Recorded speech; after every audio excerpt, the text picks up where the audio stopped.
Hello everyone. आज है 11 मई और आज की इस क्लास में हम डिस्कस करेंगे 11 मई से बनने वाले करंट अफेयर के सभी इंपॉर्टेंट क्वेश्चंस। प्रीवियस क्लास में हमने देखा था भारतीय रेलवे का जो 18वां रेलवे जोन बना है दक्षिण तट रेलवे, जिसका हेडक्वार्टर विशाखापट्टनम में है। हाल ही में कैम्ब्रिज डेडिकेटेड टीचर अवार्ड 2026 का दक्षिण एशिया क्षेत्रीय खिताब जीता है सोमा मंडल ने। भारत की पहली स्पेस टेक यूनिकॉर्न कंपनी बनी है स्काई रूट एरोस्पेस। हाल ही में जो वर्ल्ड थैलेसीमिया डे मनाया गया 8 मई को मनाया गया, 22वें नंबर के राष्ट्रमंडल टेबल टेनिस चैंपियनशिप का आयोजन जो है ये किया जाएगा राजधानी दिल्ली में। 7 मई को रविन्द्रनाथ टैगोर की 165वीं जयंती मनाई गई। केंद्रीय स्वास्थ्य मंत्रालय द्वारा मातृ शिशु स्वास्थ्य सेवाओं की निगरानी रखने के लिए एक डिजिटल प्लेटफॉर्म लॉन्च किया गया जिसका नाम जननी है। भारत द्वारा पाकिस्तान पर चलाए गए ऑपरेशन सिंदूर की पहली वर्षगांठ 7 मई को मनाई गई और आर्टिकल नंबर 174 का इस्तेमाल करते हुए पश्चिम बंगाल के जो राज्यपाल है RN रवि, इन्होंने यहाँ की विधानसभा को औपचारिक रूप से भंग किया। नेशनल क्राइम रिकॉर्ड ब्यूरो की रिपोर्ट के अनुसार भारत में किस महानगर में सबसे अधिक साइबर अपराध के मामले दर्ज किए गए, तो ये बैंगलोर है और तमिलनाडु के नए मुख्यमंत्री थलापति विजय बनाए गए हैं। तो ये सभी क्वेश्चंस हम ऑलरेडी प्रीवियस क्लास में देख चुके हैं। शुरू करते हैं आज का हमारा पहला सवाल। स्टेटमेंट बेस्ड क्वेश्चन है। हाल ही में उप एडमिरल कृष्णा स्वामीनाथन, इन्हें भारतीय नौसेना का प्रमुख नियुक्त किया गया है। तो इंडियन नेवी के संदर्भ में कुछ फैक्ट्स लिखे हुए हैं। क्या जो नौसेना का प्रमुख होता है ये भारतीय नौसेना का सर्वोच्च सैन्य अधिकारी होता है? तो बिल्कुल ये पॉइंट सही है। और भारतीय नौसेना जो है ये भारत की समुद्री सुरक्षा में महत्वपूर्ण भूमिका निभाती है, बिल्कुल ये पॉइंट सही है। और नौसेना प्रमुख की नियुक्ति क्या ये भारत के राष्ट्रपति के द्वारा की जाती है?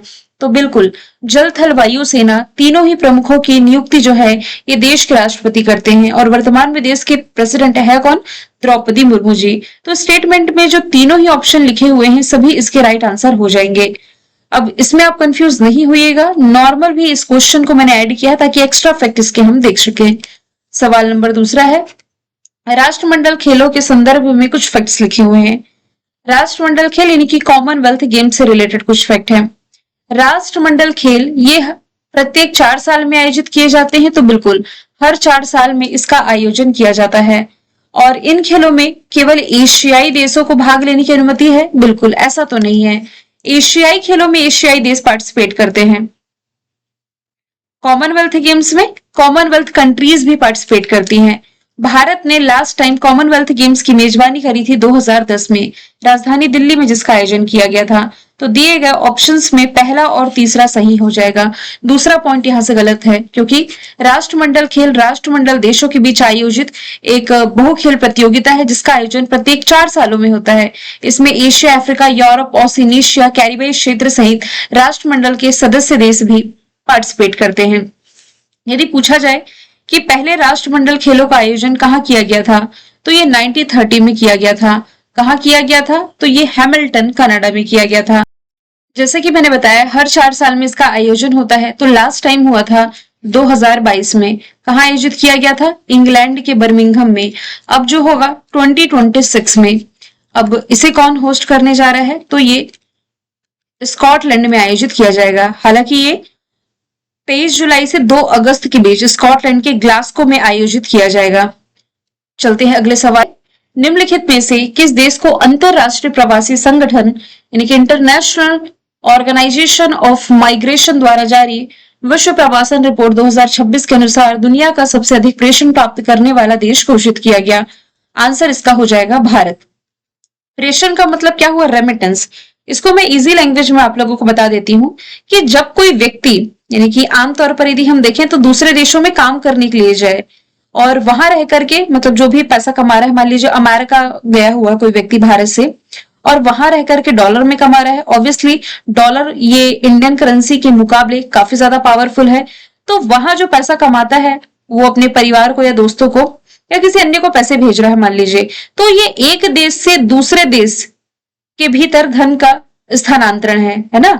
तो रेमिटेंस क्या हुआ कि प्रवासी कामगारों द्वारा अपने मूल देश में परिवारों को भेजा गया पैसा। तो सबसे अधिक पैसा जो भारत को मिला है अमेरिका से मिला है। देखिए पावरफुल देश सबसे ज्यादा अमेरिका है, यहाँ डॉलर में व्यक्ति कमाता है। एवरेज आप ये मान के चलिए कि यदि इंडिया में 1 लाख रुपए व्यक्ति कोई कमा रहा है मंथली, तो यही अमेरिका में 4 से 5 लाख रुपए है। और हाई स्टैंडर्ड जॉब जो यहाँ से 8 से 10 लाख रुपए मंथली और इससे ज्यादा भी पे करती है। इसलिए लाइफस्टाइल यहाँ का बहुत ही टिप टॉप क्लास है। इसलिए भारतीय प्रयास करते हैं कि हमें यहाँ पर काम मिल जाए, यहाँ हम कुछ कर ले, लेकिन इसके लिए भी कुछ वीजा के प्रोसेस होते हैं।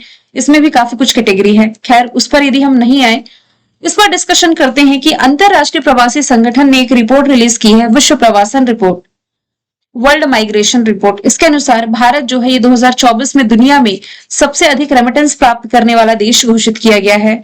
भारत ने 2024 में रिकॉर्ड 137.67 बिलियन अमेरिकी डॉलर का रेमिटेंस प्राप्त किया, जो कि इस मुकाम पर पहुंचने वाला दुनिया का पहला देश बन जाता है।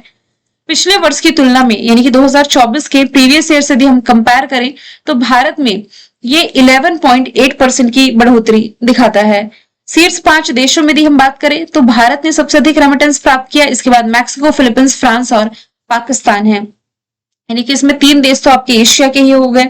सबसे अधिक रेमिटेंस भारत को किस कंट्री से मिला या सबसे अधिक योगदानकर्ता देश इसमें कौन सा है? तो अमेरिका हो गया, यूएई, यूके, कनाडा और ऑस्ट्रेलिया में कार्यरत भारतीय प्रवासी हैं। ठीक है।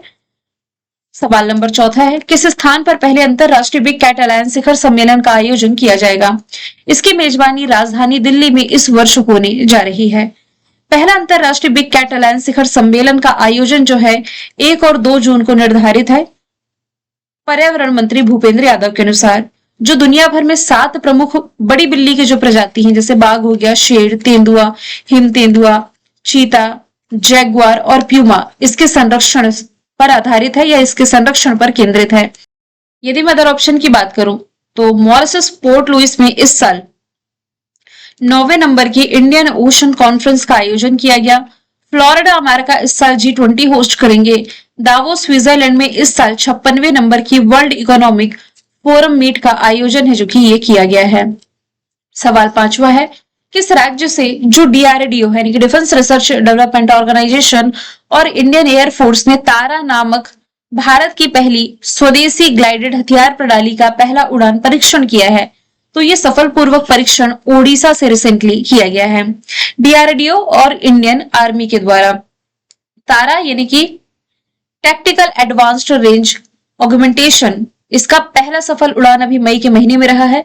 पर्पस क्या है? तो ये जो प्रणाली है ये पारंपरिक अनिर्देशित वॉरहेड्स यानी कि अनगाइडेड वॉरहेड्स को सटीक निर्देशित ग्लाइडेड हथियारों में कन्वर्ट करती है। और इसे विकसित किसने किया है? हैदराबाद स्थित इमारत अनुसंधान केंद्र, साथ ही DRDO प्रयोगशालाओं के द्वारा ये डेवलप किया गया है। खास बात क्या है कि ये कम लागत वाली उन्नत तकनीक है जो जमीनी लक्ष्यों को सटीकता के साथ भेज सकती है। यहाँ पर यदि बात की जाए DRDO की डिफेंस रिसर्च डेवलपमेंट ऑर्गेनाइजेशन 1958 इसका फॉर्मेशन ईयर है। दिल्ली में मुख्यालय है। समीर कामत अध्यक्ष हो जाएंगे। सवाल 6वां है, अभी हाल ही में पश्चिम बंगाल के नए मुख्यमंत्री कौन बने हैं? शुभेंदु अधिकारी भारतीय जनता पार्टी के हैं। पहले हालांकि ये TMC कार्यकर्ता थे। ये नए मुख्यमंत्री बन गए हैं। कहाँ के? पश्चिम बंगाल के। पश्चिम बंगाल की राजधानी कोलकाता हुगली नदी के किनारे बसी हुई है, जहां पर देश की पहली अंडर वाटर मेट्रो सर्विस की शुरुआत की गई।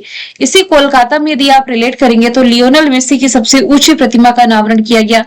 लियोनेल मेसी जो कि अर्जेंटीना के स्टार फुटबॉलर हैं। राज्यपाल यहाँ के RN रवि है। नेशनल पार्क में बक्सा, गौरुमारा, जल्दापारा और सिंगलीला है। हमने हाल ही के करंट अफेयर में देखा था कि पश्चिम बंगाल की जो TMC सांसद है मेनका गुरुस्वामी, ये भारत की पहली खुले तौर पर क्वीर संसद सदस्य बनी है। इसके अलावा आर्टिकल नंबर 174 का इस्तेमाल करते हुए राज्यपाल RN रवि ने यहाँ की विधानसभा को औपचारिक तौर पर भंग किया है और गंगा सागर सेतु की आधारशिला पश्चिम बंगाल में मुरी गंगा नदी पर रखी गई है। साथ ही सौरव गांगुली जो है ये पश्चिम बंगाल के ब्रांड एम्बेसडर हो जाएंगे। इससे पहले कौन थी मुख्यमंत्री? ममता बनर्जी। मोहन यादव मध्य प्रदेश के और छत्तीसगढ़ के मुख्यमंत्री विष्णुदेव साय हो जाएंगे। हाल ही में हेमंता बिस्वा शर्मा किस उत्तर पूर्वी राज्य के दूसरी बार मुख्यमंत्री बने हैं? तो ये असम के मुख्यमंत्री बन गए हैं। ये भी भारतीय जनता पार्टी से संबंधित हैं। हमने करंट अफेयर में देखा था कि असम के GI टैग प्राप्त प्रोडक्ट जोहा चावल का पहली बार एक्सपोर्ट UK और इटली को किया गया। भूमिहीन परिवारों के लिए यहाँ मिशन वसुंधरा 3.0 लाया गया। मयंक चक्रवर्ती ये असम के हैं, देश के 94 नंबर के ग्रैंड मास्टर बने। फरवरी 26 में पहले वैज्ञानिक सर्वे के अनुसार काजीरंगा राष्ट्रीय उद्यान में 57 फिशिंग कैट दर्ज किए गए हैं। 8वां वेतन आयोग बनाने वाला पहला राज्य है। बोडो समुदाय के बाथो धर्म को अलग जनगणना कोड मिला। 18 साल से अधिक उम्र के व्यक्तियों के लिए नए आधार कार्ड बनाने पर पाबंदी लगी। पूर्वोत्तर की पहली इमरजेंसी लैंडिंग फैसिलिटी यह असम के मोरान में शुरू हुई। ब्रह्मपुत्र पर भास्कर वर्मा सेतु का उद्घाटन प्रधानमंत्री नरेंद्र मोदी जी ने किया। निजुत मोइना 2.0 योजना HAL के साथ मिलकर के असम की मिसामारी में हेलीकॉप्टर रख रखाव मरम्मत ओवरऑल हब की आधारशिला रखी गई। और भारत के पहले आधुनिक रिवर टर्मिनल का उद्घाटन असम के गुवाहाटी में वित्त मंत्री निर्मला सीतारमण जी के द्वारा किया गया। हाल ही में झारखंड के किस जिले में देश का पहला मोती फार्मिंग क्लस्टर शुरू किया गया, या झारखंड के किस जिले को भारत का पहला मोती फार्मिंग क्लस्टर घोषित किया गया है? तो आंसर इसका हो जाएगा Hazaribagh. Option B right answer है इसमें। अब देखिए, हजारीबाग को ये तो घोषित किया गया है, और ये जो पहल है प्रधानमंत्री मत्स्य संपदा योजना के तहत ग्रामीण आजीविका को बढ़ावा देने, साथ ही मोती उत्पादन को व्यावसायिक स्तर पर डेवलप करने के लिए शुरू की गई है। पर्पस क्या है? तो स्थानीय स्तर पर वैज्ञानिक तरीके से मोती की खेती को बढ़ावा देना और रोजगार के अवसर पैदा करना। मोती की खेती के देखिए कुछ चरण होते हैं, बेसिक चीजें मैं आपको बता देती हूँ। इसमें लगभग 1 एकड़ का तालाब या फिर इतने ही एरिया का, या 10x10 10x10 फीट का जो टैंक है, लगभग जो 5-6 फीट गहरा हो, इतना इसमें जगह चाहिए। इसमें सीप का चयन किया जाता है। ये सीप देख रहे हैं जिसके अंदर मोती है, और ये जिसमें है तो ये क्या हो गया? सीप है। 8-10 सेंटीमीटर के स्वस्थ वयस्क सीप का इसमें चयन किया जाता है। इसमें प्राथमिक देखभाल की जरूरत होती है, जो प्री ऑपरेटिव केयर है ना, ये इसमें जरूरी है। सीपों को साफ पानी में लगभग 10 से 20 दिन तक रखा जाता है। फिर इसमें ग्राफ्टिंग का क्या मतलब हुआ? सीप में एक छोटा न्यूक्लियस यानी कि नाभिक डाला जाता है जिसमें कि मोती बनता है। फिर इसका कल्चर यानी कि पालन कैसे शुरू होता है? सीपों को नायलॉन के बैग में रखकर तालाब में लगभग 14 से 20 महीने तक रखा जाता है। लगभग कह लीजिए 1.5 से 2 साल का प्रोसेस है। फिर इसके बाद इसकी हार्वेस्टिंग की जाएगी, यानी कि 1.5 से 2 वर्ष के बाद सीप से मोती निकाल करके उसमें इसे साफ कर लिया जाता है। तो मोती फार्मिंग क्लस्टर घोषित किया गया है हजारीबाग को। मतलब आप समझिए, इसमें 18 से 20 लाख लगाया जा रहा है, तो बदले में ये ट्रिपल लगभग 60 लाख के आसपास देके जाता है। ये है मोती की खेती। एक्स्ट्रा फैक्ट की बात की जाए तो असम में ब्रह्मपुत्र नदी के नीचे पहली अंडर वाटर सड़क और रेलवे सुरंग बनाई जाएगी। भारत का पहला म्यूजिकल रोड मुंबई में बना। 24 आवर नल से पीने योग्य पानी प्रोवाइड करने वाला शहर है पुरी, ओडिशा का। देश की पहली हाइड्रोजन वाटर टैक्सी वाराणसी में। पहला टेम्पर्ड ग्लास प्लांट नोएडा में। पहला महिला आधारित फूड हब मुंबई में। सोलर एनर्जी से संचालित पहली विधानसभा दिल्ली की। दुनिया का सबसे बड़ा मेडिटेशन सेंटर वाराणसी का। सबसे बड़ी ऑफिस बिल्डिंग सूरत की। पहली trans media entertainment city Amaravati. UNESCO city of gastronomy में लखनऊ को शामिल किया गया, जहां देश की पहली नाइट सफारी शुरू की गई। देश का पहला ई वेस्टिगो पार्क दिल्ली में। पहली सोलर सिटी सांची। पहला traffic light free city Kota. पहला बगैर फ्री सिटी इंदौर। पहला वेटलैंड सिटी इंदौर उदयपुर। पहला डायबिटीज वायु बैंक चेन्नई में। पहला हाइड्रोजन चालित कोच चेन्नई में। और पहली अंडर वाटर मेट्रो कोलकाता में। भारतीय नौसेना का प्रमुख किसे नियुक्त किया गया? क्वेश्चन नंबर 1 यही हमने स्टेटमेंट बेस देखा है, जिसमें कि जो कृष्णा स्वामीनाथन है ये भारतीय नौसेना के प्रमुख नियुक्त कर दिए गए हैं। DK त्रिपाठी यानी कि दिनेश कुमार त्रिपाठी को रिप्लेस कर रहे हैं, जो कि 31 मई को रिटायर्ड होंगे।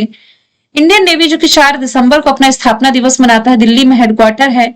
और अभी कौन थे जो DK त्रिपाठी प्रमुख थे, इन्हीं को रिप्लेस कर रहे हैं कृष्णा स्वामीनाथन। हालिया नियुक्तियों पर नजर डालें तो CBFC के अध्यक्ष शशि शेखर वेम्पति, HAL के नए चेयरमैन रवि के, DMIL के CEO संजय जमुआर, सूचना प्रसारण मंत्रालय के सचिव चंचल कुमार, नीति आयोग के जो CEO है ये निधि छिब्बर बनाई गई हैं। इसके अलावा NCBC के अध्यक्ष साध्वी निरंजन ज्योति, DGCA के नए चीफ वीर विक्रम यादव, सेबी के पूर्णकालिक सदस्य जो है ये वेंकट रमना मूर्ति, सतर्कता आयुक्त बने हैं कौन? Praveen Vashisht. Bill and Melinda Gates Foundation की नई इंडिया कंट्री डायरेक्टर बनी है अर्चना व्यास। इसके अलावा प्रेस क्लब ऑफ इंडिया की पहली महिला अध्यक्ष संगीता बरुआ बनी है। राजकुमार गोयल जो है ये मुख्य सूचना आयुक्त नियुक्त किए गए हैं। सीबीआईसी के प्रमुख विवेक चतुर्वेदी। एफएसएसआई के सीईओ रजत पुन्हानी। भारतीय मुक्केबाजी महासंघ के अध्यक्ष Ajay Singh. NSA deputy NSA Anish Dayal Singh और एसएसबी के महानिदेशक संजय सिंघल है। एन रंगासामी किस केंद्र शासित प्रदेश के मुख्यमंत्री बने? तो अभी हाल ही में ये पुदुचेरी के मुख्यमंत्री बन गए हैं। राष्ट्रपति द्रौपदी मुर्मू ने एन रंगास्वामी को पुदुचेरी का मुख्यमंत्री नियुक्त किया। उपराज्यपाल है कैलाशनाथन। इन्होंने एन रंगास्वामी को केंद्र शासित प्रदेश में नए सरकार के गठन के लिए आमंत्रित किया है। 13 मई को ये मुख्यमंत्री पद की शपथ लेंगे और 5वीं बार पुदुचेरी के मुख्यमंत्री ये होंगे। ये देखिए पुदुचेरी की लोकेशन कुछ यहाँ ये फैला हुआ है, केरला, इधर माहे और ये तमिलनाडु वाले क्षेत्र में। अगला सवाल है ब्रिक्स शिखर सम्मेलन 2026 के अंतर्गत कृषि कार्य समूह का 5 दिवसीय जो अंतरराष्ट्रीय सम्मेलन है ये मध्य प्रदेश के किस शहर में शुरू हुआ है? तो आंसर इसका हो जाएगा इंदौर। इंदौर में ये 5 दिवसीय सम्मेलन है जो कि शुरू होने जा रहा है। Brazil, Russia, India, China, South Africa, Saudi Arab, Iran, Indonesia, Malaysia सहित 21 देशों के कृषि मंत्री, वरिष्ठ अधिकारी, वैज्ञानिक और नीति निर्माता इसमें पार्टिसिपेट करेंगे। कृषि मंत्री शिवराज सिंह चौहान के अनुसार इन देशों में विश्व के करीब 68% किसान रहते हैं और ये सम्मेलन 2 चरणों में आयोजित होगा। पहला 9 मई से शुरू होगा और 11 जून तक चलने जा रहा है। इंदौर ये भारत की क्लीनेस्ट सिटी है। देश की पहली बैगर फ्री सिटी भी इंदौर है। अब देखिए प्रधानमंत्री मित्र योजना के तहत जो पहला मित्र पार्क है ये मध्य प्रदेश के इंदौर में बना। अभी नर्मदा नदी पर बना जो बरगी डैम है जबलपुर में, यहाँ पर हमने क्रूज वाली दुर्घटना देखी थी जिसमें 9 लोगों की डेथ हुई थी। भारत की जो पहली नदी जोड़ो परियोजना है केन बेतवा लिंक परियोजना जो विवादों में थी, जिसके लिए चिता आंदोलन भी स्थानीय निवासियों ने चलाया था, तो इसकी जो शुरुआत है आधारशिला आप कह सकते हैं खजुराहो से प्रधानमंत्री नरेंद्र मोदी जी ने रखी। मैंने कल आपसे पूछा था, अच्छा कुछ इवेंट्स पर नजर डालते हैं। प्रवासी वन्य जीवों के संरक्षण पर COP15 बैठक ब्राजील के कैंपो ग्रांडे में हुई। Mobile world congress Barcelona Spain में। World ocean science congress Goa में। 62वें नंबर का म्यूनिक सुरक्षा सम्मेलन जर्मनी में। 39वें नंबर का अफ्रीकी यूनियन शिखर सम्मेलन अदिस अबाबा इथियोपिया में। 28वीं यूनिवर्सल पोस्टल कांग्रेस यूएई में। वर्ल्ड बैडमिंटन चैंपियनशिप इस साल भारत में और G20 समिट अमेरिका इस साल होस्ट करने जा रहा है। मैंने कल आपसे पूछा था भारत की पहली कमर्शियल सी प्लेन सर्विस किस राज्य केंद्र शासित प्रदेश में शुरू हुई? आंसर इसका लक्षद्वीप था। आज का सवाल है IBSF वर्ल्ड बिलियर्ड्स चैंपियनशिप 2026 ये किसने जीती है? आंसर इसका जो भी है कमेंट बॉक्स में बताएं। फिर हम मिलेंगे नेक्स्ट क्लास में। Thank you so much.